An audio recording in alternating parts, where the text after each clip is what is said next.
안녕하십니까, 바라신입니다. 오늘은 수많은 의문을 남기고 미제 사건으로 남을 뻔하였으나 경찰의 끈질긴 수사 덕분에 40년 만에 밝혀진 미스테리 사건 리옹 자매의 비극에 대해 이야기해드리겠습니다. 1975년 3월 25일 워싱턴 DC 메릴랜드주 10살의 케이트와 12살의 실라 자매가 메릴랜드주 최대 복합 쇼핑몰 휘튼 플라자에 도착합니다. 자매는 봄방학을 맞이하여 쇼핑몰에서 열린 부활절 전시회를 보기 위해 휘튼 플라자에 간 것이었습니다. 케이트와 실라는 존과 메리 부부의 딸이었고 당시 리옹 가족은 메릴랜드주에 살고 있었습니다. 케이트와 실라의 아버지 존 리옹은 워싱턴 라디오 방송국에서 인기 있는 라디오 방송인이었습니다. 1975년 3월 25일 화요일 오전 11시에 집을 나선 자매는 쇼핑몰에서 즐거운 시간을 보내다가 오후 2시경 오렌지볼이라는 피자 레스토랑에 들어가 식사를 하였습니다. 이때 쇼핑몰에 놀러온 자매의 오빠가 오렌지볼에서 피자를 먹고 있는 동생들을 발견하고 가볍게 인사를 하였습니다. 이날따라 쇼핑몰엔 사람들이 붐볐고 자매는 아는 사람들을 많이 만났습니다. 2시 30분경 식사를 마치고 밖으로 나와 쇼핑몰을 구경하고 있던 자매를 자매의 친구 중 한 명이 목격하였습니다. 놀랍게도 이 모습이 자매의 마지막 모습이었고 이후 케이트와 실라의 모습을 본 사람은 아무도 없었습니다. 이날 자매가 외출을 할 때 케이트와 실라의 어머니 메리는 딸들에게 오후 4시까지는 꼭 집으로 돌아오라고 이야기를 하였습니다. 하지만 4시가 넘었는데도 딸들이 집으로 돌아오지 않았고 결국 저녁 7시 리옹 자매의 어머니 메리는 경찰에 딸들이 사라졌다고 신고를 하였습니다. 신고를 받은 경찰은 즉시 현장으로 출동하여 리옹 자매를 찾기 시작합니다. 워싱턴에서 유명한 라디오 방송인의 두 딸이 쇼핑몰에서 사라졌다는 이 소식은 모든 언론의 헤드라인에 올랐고 몇 달 동안 세간의 이목을 끌게 되었습니다. 경찰은 자매를 목격한 그들의 친구 중 한 명을 인터뷰하였는데 자매의 친구는 쇼핑몰에서 자매를 계속해서 따라다닌 긴 머리를 한 남성에 대해 이야기를 하였습니다. 자매의 친구는 긴 머리를 한 남성이 너무 노골적으로 자매를 응시하며 그녀들을 따라다니는 것을 이상하게 생각하였고 경찰에게 그의 인상착의를 상세하게 설명해 주었습니다. 당시 목격자의 진술에 의하면 긴 머리의 남성은 10대 후반 젊은 백인이었고 얼굴에 여드름 그리고 왼쪽 밤엔 흉터가 있었으며 너덜너덜한 옷을 입고 있었다고 합니다. 경찰은 즉시 긴 머리의 남성의 몽타주를 만들었고 그를 유력한 용의자로 확정하고 수배하려고 하였습니다. 하지만 이때 새로운 용의자인 테이프 리코더맨이 등장하면서 긴 머리의 남성은 용의선상에서 제외되었습니다. 갈색 정장을 차려입고 휘튼 플라자에 나타난 노신사 테이프 리코더맨은 182cm의 키에 나이는 50세에서 60세 정도로 보였습니다. 경찰은 그가 사건 당일 쇼핑몰을 돌아다니며 리옹 자매뿐만 아니라 쇼핑몰에 돌아다니는 다른 소녀들에게도 말을 걸며 이야기를 했다는 제보를 받게 됩니다. 그는 새로 출시된 듯한 오디오 카세트 플레이어를 들고 다니며 소녀들에게 보여주며 말을 걸었다고 합니다. 이때부터 경찰은 이 미스테리의 남성을 테이프 리코더맨이라고 부르게 되었습니다. 이후 경찰은 테이프 리코더맨을 유력한 용의자로 확정하고 그를 찾기 시작했고 방송과 신문에 그가 누구인지 알면 경찰서로 제보해달라는 광고를 냈습니다. 리옹 자매가 사라진 지 일주일 뒤인 1975년 4월 1일 신문에서 테이프 리코더맨에 대한 기사를 읽은 18세의 로이드 웰치라는 남성이 그에 대해 제보할 것이 있다며 경찰서에 방문하였습니다. 그는 경찰에게 테이프 리코더맨이 리옹 자매를 억지로 차에 태우는 것을 목격했다고 주장했고 당시 그가 다리를 절며 걸었다는 이야기도 하였습니다.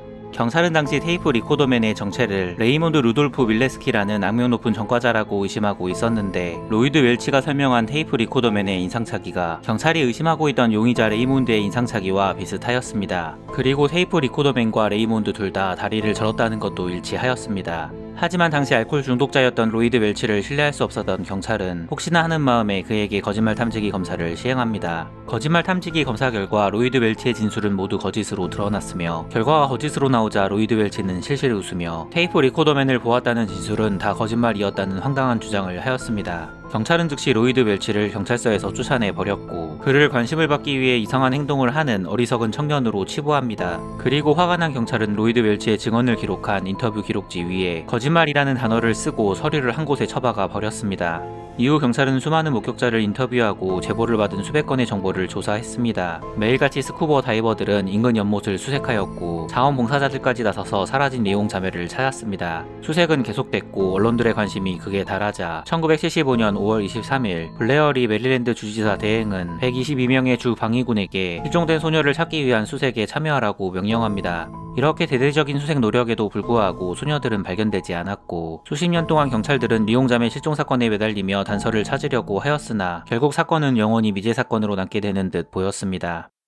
시간이 흘러 사건이 발생한 지 38년이 지난 2013년, 크리스 홈록 형사가 새로 리용자매 실종 사건을 맡게 되었습니다. 이미 이 사건의 수사를 담당했던 수많은 선배 형사들은 증거도 없는 리용자매 실종 사건의 수사를 반포기한 상태였으나 크리스 홈록 형사는 그들과 달랐습니다. 크리스는 다시 모든 수사 기록을 처음부터 하나하나 검토하기 시작하였고, 검토 도중 우연히 구석에 박혀있는 당시 18세의 남성 로이드 웰치의 진술서 파일을 발견합니다. 크리스 형사는 직감적으로 로이드 웰치를 만나보고 싶었는데, 놀랍게도 로이드는 19년 전인 1994년 어린 소녀를 납치하려고 한 혐의로 33년형을 선고받고 교도소에 수감된 상태였습니다. 크리스는 범인을 식별하기 위해 구금 과정에서 촬영하는 사진인 로이드의 머그샷을 교도소에 요청했고, 얼마 뒤 크리스는 전달받은 로이드 웰치의 머그샷을 보자마자 무엇인가 이상한 느낌을 받게 됩니다. 로이드의 머그샷은 38년 전 휘튼 플라자에서 자매의 친구가 목격한 긴 머리의 남성의 몽타주와 너무나 비슷했기 때문이었습니다. 크리스 형사는 당시 경찰이 테이프 리코더맨이라고 의심하고 있었던 레이몬드 루돌프 밀레스키를 로이드 웰치가 알고 있을 수도 있으리라 생각합니다.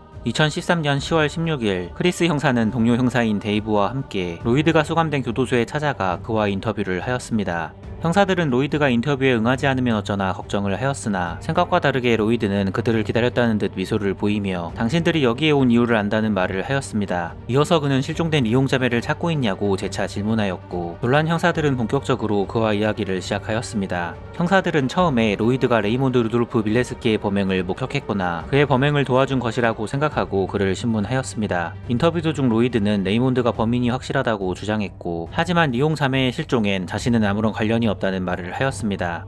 형사는 혹시나 하는 마음에 로이드에게 유도 질문을 하기로 하였고, 리용자매가 어떻게 죽었는지 아냐고 물어보았습니다. 로이드는 갑자기 실실 웃으며 범인이 리용자매를 죽이고 시신을 불태웠을 것이라고 말했는데, 이때 형사들이 그걸 어떻게 하냐고 그에게 물어보자 갑자기 그는 난 전혀 모른다라고 말하며 자신의 말을 수습하였습니다. 형사들은 로이드의 말실수를 캐치하고 그를 압박하기 시작하였고, 결국 로이드는 형사들에게 사건이 발생한 그날 자신이 리용자매를 납치하는 것을 도왔다고 자백하였습니다. 하지만 로이드는 자신은 범죄를 돕기만 하였고, 실제 범죄는 자신의 가족들이 저질렀다고 주장하였습니다. 2014년 여름, 경찰은 로이드 웰치의 모든 가족 구성원들을 소환하여 조사를 시작합니다. 이때 로이드 웰치의 사촌인 헨리 파커가 로이드에 대해 진술할 것이 있다고 말하였습니다. 1975년 리용 자매가 사라지고 며칠 뒤 헨리 파커가 사는 산장에 로이드 웰치가 차를 몰고 찾아왔습니다. 그리고 로이드는 사촌 파커에게 자신의 차에서 군용 더플백 2개를 꺼내는 것을 도와달라고 부탁하였습니다. 더플백은 개당 25kg에서 30kg 정도의 무게였으며 붉은 얼룩으로 덮여 있었습니다. 더플백을 차에서 내린 로이드는 즉시 그것들을 소각장에 넣어 소각해 버렸고, 이때까지 로이드의 사촌 파커는 더플백에 들어있는 것이 무엇인지 모르고 있었다고 주장하였습니다. 그런데 당시 이 산에 살던 헨리 파커의 이웃 주민들은 로이드의 사촌인 헨리의 집에서 한동안 살이 타는 듯한 냄새가 났던 것을 아직도 기억하고 있다고 경찰에 진술합니다. 이후 경찰은 증거를 좀 더 확보하기 위해 로이드의 가족 친척들의 집에 대한 압수수색을 진행하였는데, 놀랍게도 로이드의 아버지와 어머니가 살던 집에서 충격적인 증거들이 발견되었습니다. 2014년 9월 20일, 경찰은 로이드의 부모님의 집을 수색하였고, 집에서 증거가 될 만한 여러 물건들을 압수합니다. 사건 당시 로이드는 부모님의 집 지하실에서 살고 있었는데, 이곳은 마치 지하 감옥 같은 곳이었습니다. 지하실은 정문으로 들어갈 수 없었고, 집 뒤편 비밀 통로로 걸어 들어가야 했습니다. 이상하게도 지하실 문은 무엇인가 감추려는 듯 거대한 자물쇠로 잠겨져 있었습니다. 경찰은 감식반을 보내 로이드가 머물던 지하실의 문을 열고 들어가 혈액감지 스프레이를 그곳에 뿌리기 시작했습니다. 놀랍게도 지하실 전체에서 상당한 양의 혈액의 흔적이 발견됩니다. 분명 리용자매뿐만 아니라 더 많은 희생자가 이곳에 있었던 것이 확실하였습니다. 놀랍게도 경찰 중 한 명은 이곳을 도살장 같다고 묘사를 하였습니다. 안타깝게도 DNA를 추적하기에는 증거가 너무 훼손되었기 때문에 피해자들의 신원을 하나하나 정확하게 파악하기 힘들었습니다. 2015년 7월, 이미 감옥에서 복역 중이던 로이드 웰치는 리용자매 살인 혐의로 추가로 기소됩니다. 검찰은 리용자매의 시신이 아직 발견되지 않았지만 정황상 로이드가 범인임을 확신합니다. 하지만 여전히 로이드는 자신은 범행을 도왔을 뿐 진범은 로이드의 삼촌 딕 웰치와 그의 아버지라고 주장합니다. 로이드의 아버지는 이미 1998년에 세상을 떠난 상태였고, 로이드의 삼촌 딕 웰치만 법원에 출두하여 재판을 받게 되었습니다. 로이드의 삼촌 딕은 리용자매 실종 사건에 연루된 적이 있는지 묻는 검찰의 질문에 자신은 리용자매를 알지도 못하고 당시 휘튼 프라자에 간 적도 없다고 진술합니다. 딕의 아내 팻도 남편의 억울함을 주장하였고, 결국 딕은 증거 불충분으로 풀려납니다. 2017년 9월 12일, 로이드 웰치는 갑자기 자신이 리용자매를 죽였다고 자백하였고, 결국 그는 유죄를 인정받아 48년형을 선고받게 되었습니다. 당시 60세의 나이였던 로이드 웰치에겐 종신형이나 다름없는 판결이었습니다. 하지만 아직도 로이드가 어떻게 리옹 자매를 납치했는지, 단독 범행인지 아니면 공범이 있는지에 대한 자세한 내용은 풀리지 않았습니다.